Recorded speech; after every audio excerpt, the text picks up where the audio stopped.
To Mike, congratulations on the Test match. Congratulations on the career. Unfortunately, you couldn't get the winning runs, mate. Mitch tried as best he could.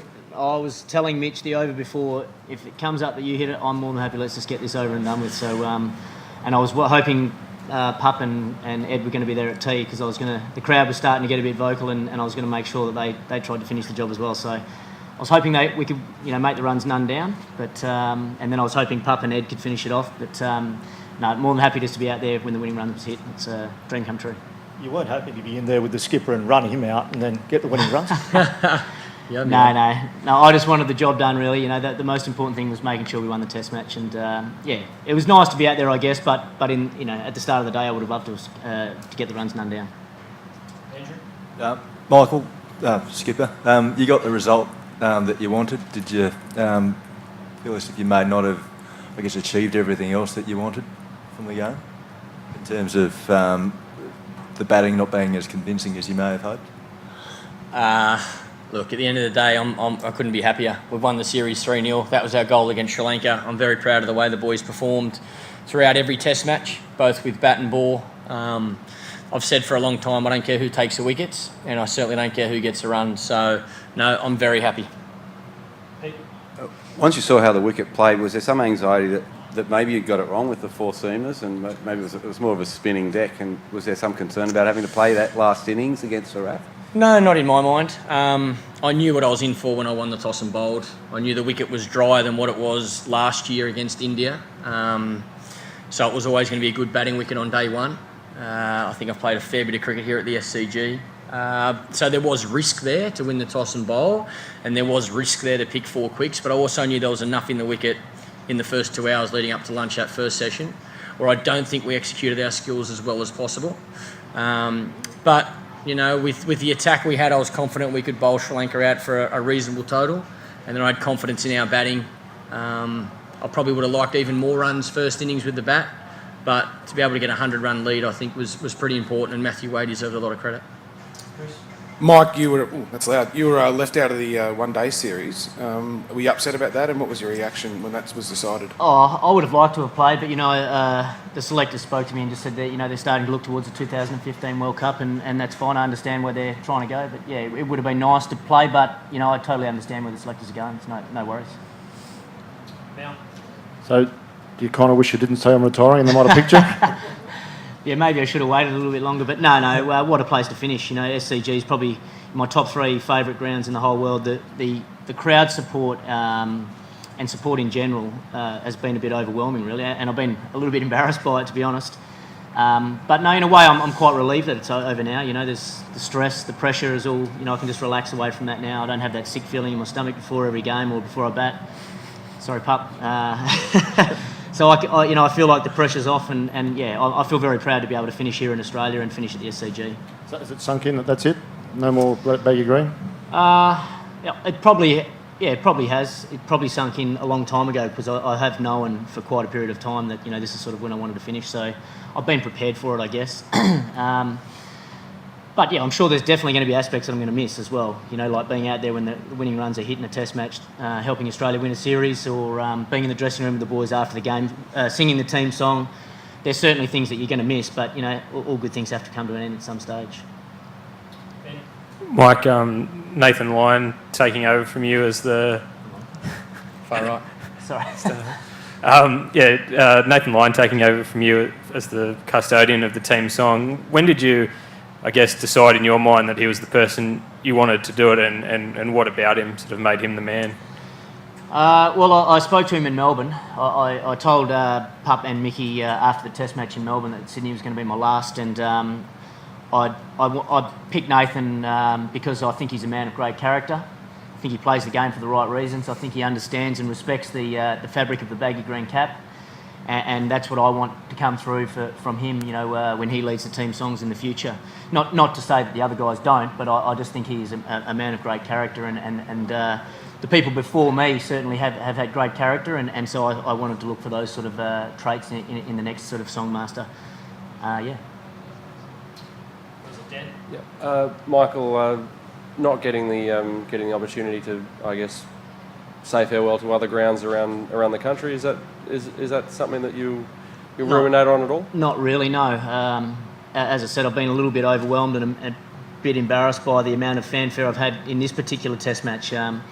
So I think it would be hard in a lot of ways to be able to, go around and get that in every one-day game. So no, I've had a great opportunity here. It couldn't have ended any better. I feel very proud to have been able to wear the Baggy Green Cap. I've probably achieved a lot more in my career than I ever dreamed I could. So I feel very fortunate. The game has given me so much, and I feel very fortunate to be part of the Australian team for such a period of time.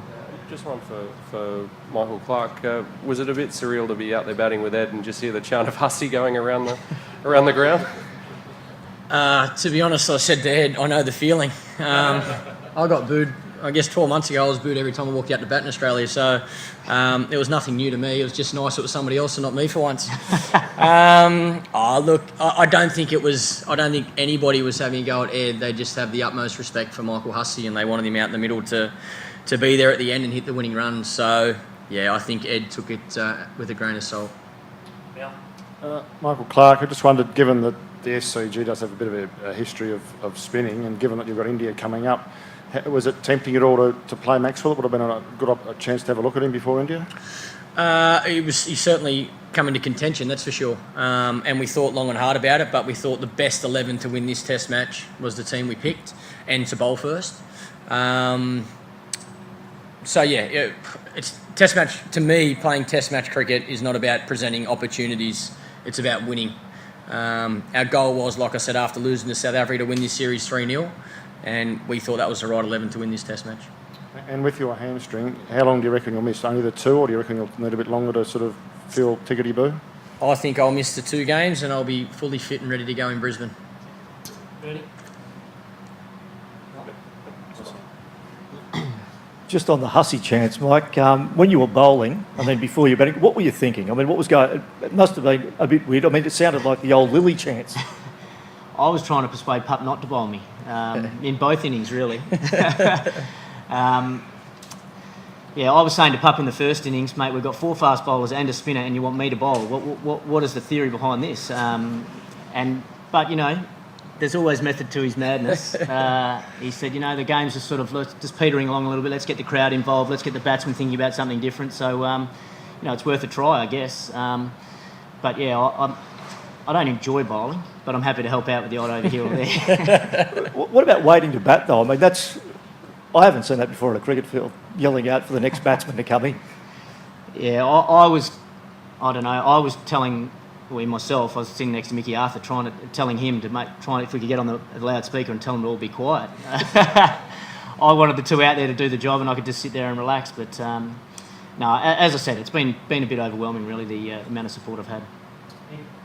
Michael Clarke, can you just give us an assessment of how you think your Test team's gone this summer in all 6 tests, and looking forward to perhaps a very tough year with India and 2 Ashes series? We certainly have a tough year ahead, that's for sure. I think it probably sums up where we're at as a team. I think on our good days we're very good, and we can cut it with the best, with the #1 team in the world, South Africa. But on our poor days, there's a lot of areas we need to improve, both individually and as a team. So I think what you've seen of the Australian cricket this summer probably sums up where we're at. We're fighting to get better every day. That's the positive. I think we are improving slowly as a group, but we know the next 12 months is huge for us in both forms of the game that I'm involved in, Test and one-day cricket. We've got a lot of tough cricket in conditions that are generally tough to play in. So we need to keep trying to get better. I think this one-day series, both against Sri Lanka and West Indies, are really important for the team. And then a tough trip to India before the Ashes. So it's exciting, and I'm looking forward to it. Jamie? Mike Hussey, how special is it going to be now just to have some time with the family and, do a lot of things that you probably weren't able to do while on the road? Well, I certainly owe them a bit, that's for sure.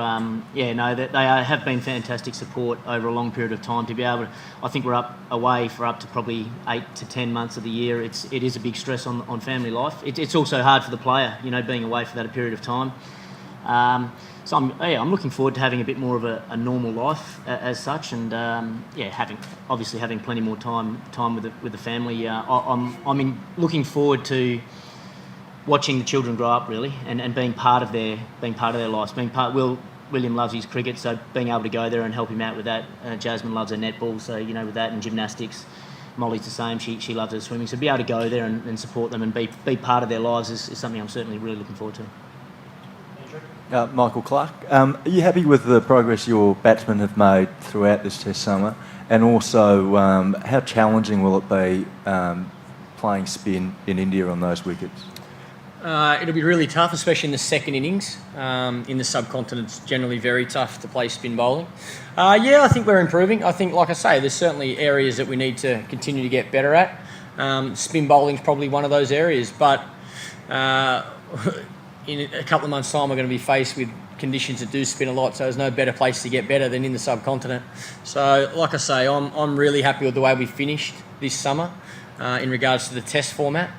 And I was really proud of the boys the way we fought it out against the number one Test team in the world. I think we can take a lot from that series. I think we have taken a lot from that series, and I think we've shown improvement throughout this series. Michael, again, the man next to you is going to be pretty hard to replace in the batting lineup. Is there a replacement that's sort of leaping out in your mind at the moment, or is there still a lot of water under the bridge before you? Yeah, we've got some time, fortunately. Firstly, I don't think somebody will be able to come in and replace him. I think Huss he hasn't played as many tests as Ricky Ponting, but for the time he's been here, he's been unbelievable, like Punter was his whole career. He's won a lot of games for Australia. That's probably the one thing that I'll remember most about Huss. It's not his statistics, it's the way he plays the game. It's what he gives to the team. It's how much he loves playing for that baggy green cap. And it's, on a number of occasions, he's won games for Australia. So, we'll never be able to replace him. But what it does do is present an opportunity with somebody else. Whoever gets that chance, I know will look forward to coming and wearing the baggy green cap. They know they have a big job to do, and I think it's a really exciting time for us as a team. Last question, Bernie. Mike, just you handed the song over to Nathan Lyon. Who should take your spot? Pushing for your brother?